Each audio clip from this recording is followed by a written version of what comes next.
Fielder ने गेंदबाज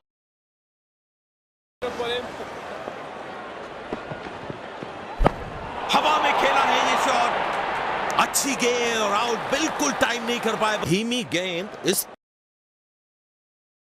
pitch पे एक अच्छा विकल्प होगा।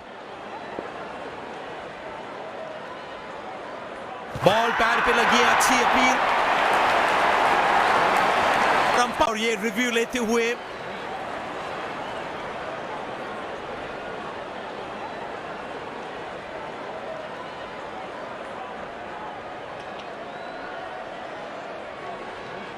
checking for a no ball. Fair delivery, no problem. Pitching in line. Impact in line. Wickets hitting. नए बल्लेबाज को स्ट्राइक पे रखने की बहुत कोशिश करेंगे ये कप्तान। शार्प स्टंपिंग कीपर द्वारा